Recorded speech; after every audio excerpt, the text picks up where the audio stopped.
Spartan friends, Spartan family, thank you for tuning in to another episode of Locked On Spartans. Goes without saying, this isn't going to be a normal episode. We're not going to talk sports at all. We will get to it when we feel fit to get to it, but point blank, you already know the news. Michigan State hit with tragedy, active shooter on campus. This is what we know. We're going to start with facts as we are recording right now, a little before midnight on Monday. 3 Spartans confirmed dead, at least 5 at Sparrow Hospital right now. A shooting took place over 2 buildings on campus. There is a 48-hour cancellation of events on campus. Yes, that includes Wednesday's basketball game against Minnesota. You talk about irrelevant, but that's just the news that we're going to spread along. And then the suspect was reported at the 11 p.m. press conference by the police. It's a black male. He's short, red shoes, but of course could change outfits at any time. And as far as we know, again, while we're recording a little before midnight, still on the loose. So if you are on campus, please stay in shelter. This isn't just me talking. This is the MSU police that's talking. If you have loved ones at Michigan State, probably not a good idea to go get them, as tempting as that is. Again, this is all just information from the police because, well, they're just doing a great job with this whole thing. And we're going to get to that in a little bit. But right now, we're going to start talking with the victims, of course, talking about them. And of course, the ones in the hospital, the loved ones, the family, and those that are now deceased because of this, the 3 victims. And just walking the halls, on a Monday night, the least suspecting time that you could ever think that something happens. I mean, not as if that there's a good time for this to happen, but you're just walking around with your laundry in a dorm room on Monday night, or you're in the MSU Union just hanging out on a Monday night. The last thing you expect in a safe place like our second home, Michigan State, is that something like this happens. And also, I mean, it goes even further than the ones that were, well, impacted by the suspect himself, but also everyone around too, right? I mean, yes, of course, those with injuries, those that have now died because of this, that's ultimately the worst, right? But there's so many more people to think about. And unfortunately, we can point to what happened not too long ago in Oxford, Michigan, right? I mean, the absolute tragedy happened there as well. And you hear stories of classmates, of teachers that were around it, that saw it happen, that were around people that saw it happen, and they are forever impacted the rest of their lives. So there's a lot of people to think about right now. Dozens, if not hundreds, maybe even more than that. I mean, this is one of the biggest student bodies in the country.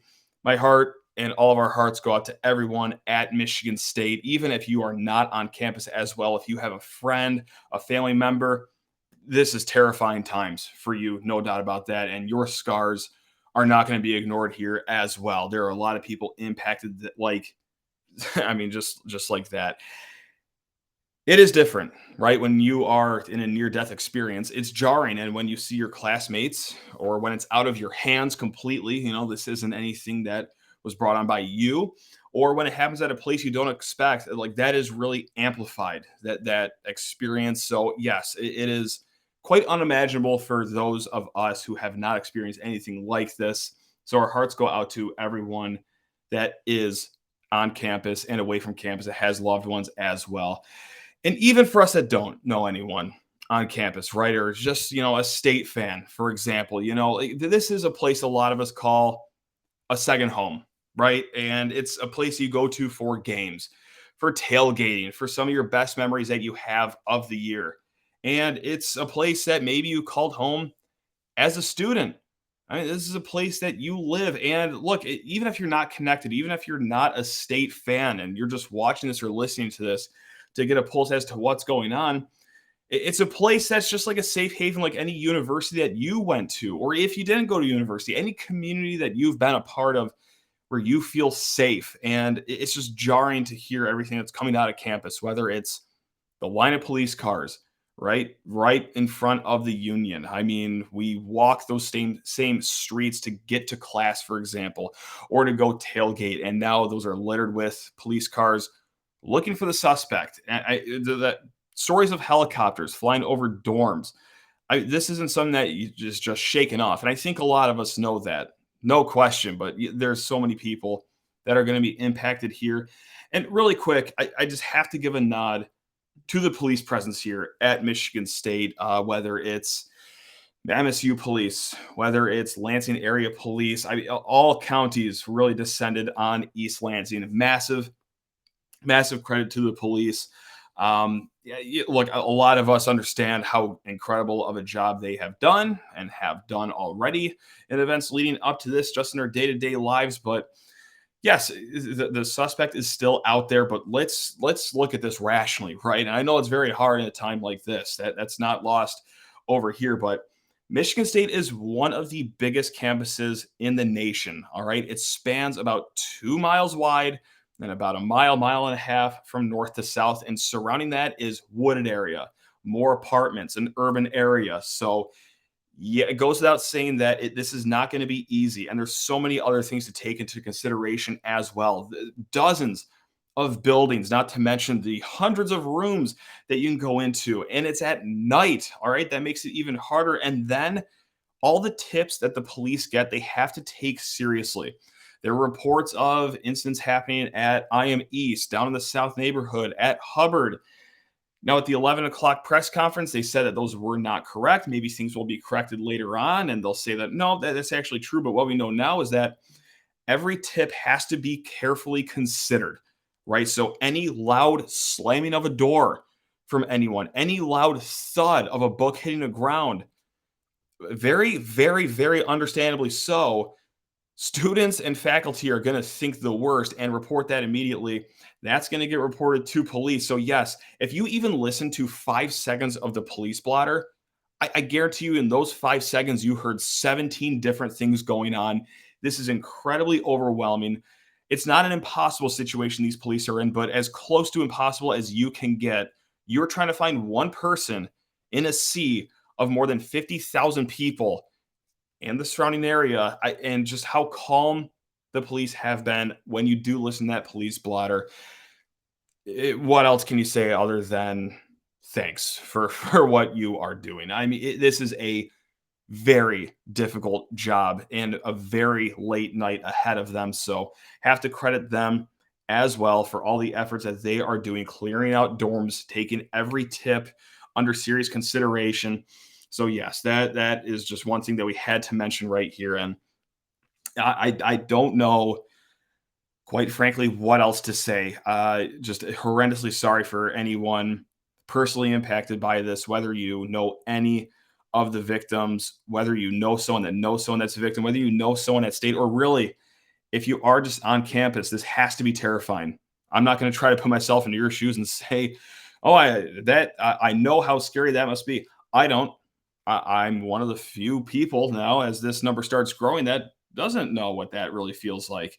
And that kind of leads me into my thoughts. And if you don't want them, please just turn this off right now. But my thoughts are the same as everyone else's. So this isn't any hot take. I'm numb, right? It's happening to our second home, place that we always go to for good times. You think your time at Michigan State, if you're a student there, very rarely would you ever feel unsafe on campus. And of course, we all have different experiences, but nothing of this magnitude. Of course not. And probably not on a Monday night, as you're probably just hanging out at the dorm, studying for whatever's coming up next, or just playing some Xbox or whatever. And next thing you know, you're shut down in your dorms, or even worse, at the wrong place at the wrong time for no reason that was impacted by you, or no reason that was brought on by you. So I'm numb. And that's just what probably a lot of us are feeling right now. And sorrow, uh, anger for sure. Angry, obviously because of what's happening, but that nothing will change. It won't. And these incidents keep popping up time and time again, more than any other place. And of course, it's never the right time to talk about it. No, no, no. We got to wait. And by the time that time to talk about it does come up, another incident happens, and that's not even political. That's just factual, unfortunately. So that's where the anger comes from. It's that it happened. It's upsetting to begin with, and that it will continue to happen everywhere else. That's it. We will keep you guys updated in the future. Again, I just really, I, what else can you say other than you're just sorry for what's happening at a place we all love. This is one of the places on this earth that a lot of us have only happy memories of, and all these students here, they can't say the same moving forward. Some will for sure. This again, it's a big campus. Some will be okay, but a lot will not from this. So let's not let that be missed with us. Just because it maybe, I don't know. I don't even know how to land this plane of the episode. To be honest, I'm sorry. I'm sorry for everyone. Stay safe. Love you all. Spartan Nation, you guys are the best. Loved all the love being thrown out on social media to one another. Saw some people in the Lansing area offer up their homes willy nilly, to students just to stay safe. And because, yeah, everyone doesn't have family close, and this is a time that you want that. But luckily, if there is any somewhat good thing to take out of this, is that it is a big Spartan family with a big alumni base, with a big student body, and a lot of love in it. So I hope that was coherent enough. I love you all. You guys are the best. Go green.